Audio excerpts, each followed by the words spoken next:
오늘 하세나 본문은 요한복음 11장 45절에서 57절까지의 말씀입니다. 마리아에게 왔다가 예수께서 하신 일을 본 유대 사람들 가운데서 많은 사람이 예수를 믿게 되었다. 그러나 그 가운데 몇몇 사람은 바리새파 사람들에게 가서 예수가 하신 일을 그들에게 알렸다. 그래서 대제사장들과 바리새파 사람들은 공의회를 소집하여 말하였다. 이 사람이 표징을 많이 행하고 있으니 어떻게 하면 좋겠습니까? 이 사람을 그대로 두면 모두 그를 믿게 될 것이요. 그렇게 되면 로마 사람들이 와서 우리의 땅과 민족을 약탈할 것입니다. 그 가운데 한 사람으로서 그 해의 대제사장인 가야바가 그들에게 말하였다. 당신들은 아무것도 모르오. 한 사람이 백성을 위하여 죽어서 민족 전체가 망하지 않는 것이 당신들에게 유익하다는 것을 생각하지 못하고 있소.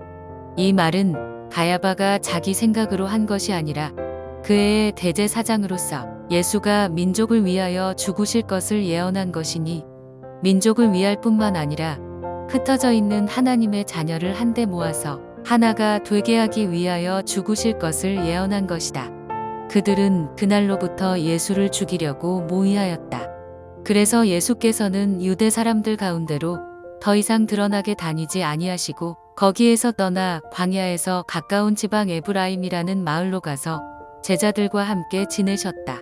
유대 사람들의 유월절이 가까이 다가오니 많은 사람이 자기의 몸을 성결하게 하려고 유월절 전에 시골에서 예루살렘으로 올라왔다.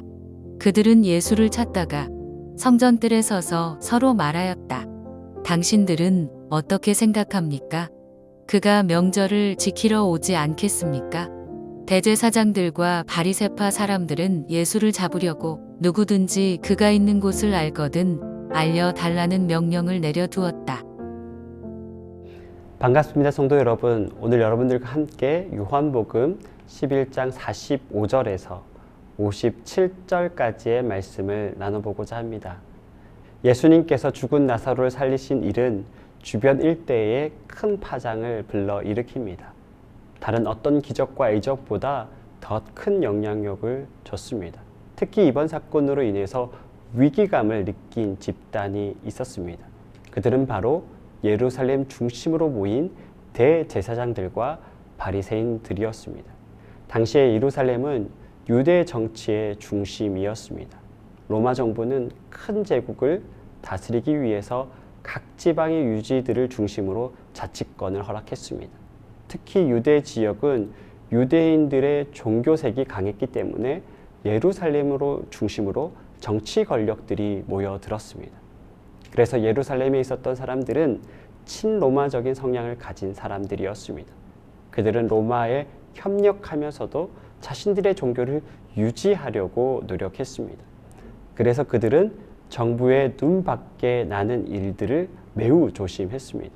그런데 문제는 그런 그들에게 예수님은 매우 위험한 존재였다라는 겁니다. 왜냐하면 예수님을 따라다니는 사람들 중에는 반로마적인 성향을 가진 사람들이 있었을 뿐만 아니라 예수님을 중심으로 많은 사람들이 모여들었기 때문입니다. 그래서 그들은 48절에 이렇게 말합니다.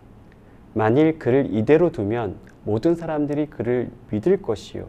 그리고 로마인들이 와서 우리 땅과 민족을 빼앗아 가리라 하니. 친로마적인 성향을 가진 대제사장들과 바리새인들은 예수님을 중심으로 권력을 가지는 것을 두려워했고요. 이것을 빌미로 로마가 자신들의 자치권을 빼앗아 갈까봐 두려워했습니다. 즉 그들에게 예수님께서 나사로를 살리신 것은 걸림돌이 된 것입니다. 예수님께서는 분명히 이 땅에 수많은 사람들을 살리기 위해서 오셨지만 어떤 사람들에게는 그것이 걸림돌이 된 것이죠. 사람들은 눈에 보이는 이익만 쫓아가며 살아갑니다. 그것이 전부라고 생각하죠. 그런 사람들에게 예수님은 늘 걸림돌입니다. 예수님의 말씀이 그들을 찌르지만 그것을 하나님의 말씀으로 받아들이는 것이 아니라 자신들을 공격하는 것이라고 생각합니다. 이것이 인간이 가지고 있는 영적 무지함입니다. 예수님께서는 우리에게 자신이 어떠한 분이신지를 보여주시지만 오히려 그 사람들에게는 그것이 걸림돌이 된 것이죠. 그런데 하나님께서는 인간의 무지함을 통해서 하나님의 영광을 드러내십니다.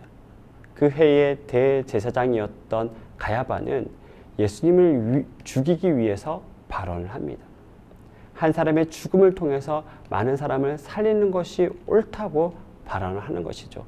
가야바는 예수님을 죽이기 위한 악의적인 발언을 합니다. 하지만 하나님께서는 이런 악의적인 발언을 통해서 하나님의 일을 드러내십니다. 오늘 본문 51절 52절에는 이렇게 말씀합니다. 그 말은 스스로 함이 아니요 그 해의 대제사장이므로 예수님께서 그 민족을 위하시고 또 그 민족만 위할 뿐만 아니라 흩어진 하나님의 자녀들을 모아 하나가 되게 하기 위하여 죽으실 것을 미리 말함이라.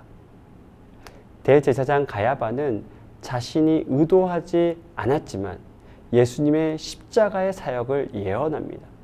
하나님께서 인간의 의도와는 상관없이 하나님의 일을 하십니다. 인간이 아무리 하나님의 일을 방해한다고 할지라도 하나님의 계획은 변함이 없습니다. 인간의 무지함과 악함으로도 하나님의 일을 막을 수가 없었던 것이죠. 인간은 스스로 많은 일을 할 수 있다고 생각합니다.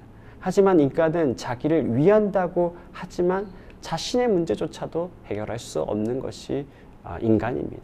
이것이 바로 인간의 연약함이죠. 하지만 하나님께서는 반드시 하나님의 일을 하십니다. 인생의 가장 큰 축복은 하나님께서 하시는 일을 보는 것이며 나를 통해서 그 일을 성취하는 것을 믿는 것입니다. 사랑하는 성도 여러분, 오늘 이 하루도 예수님을 통해서 여러분들에게 하실 그 일, 하나님께서 하실 그 일을 경험하는 여러분들이 되시기를 진심으로 축복합니다. 오늘의 하시조는 가족과 시간을 보내는 것입니다. 따로 시간을 내어 식사를 하거나 차를 마시며 대화하는 시간을 가지며 하나님의 마음으로 축복하고 사랑을 표현하시기를 바랍니다. 그럼 오늘의 하시조 함께 하시죠.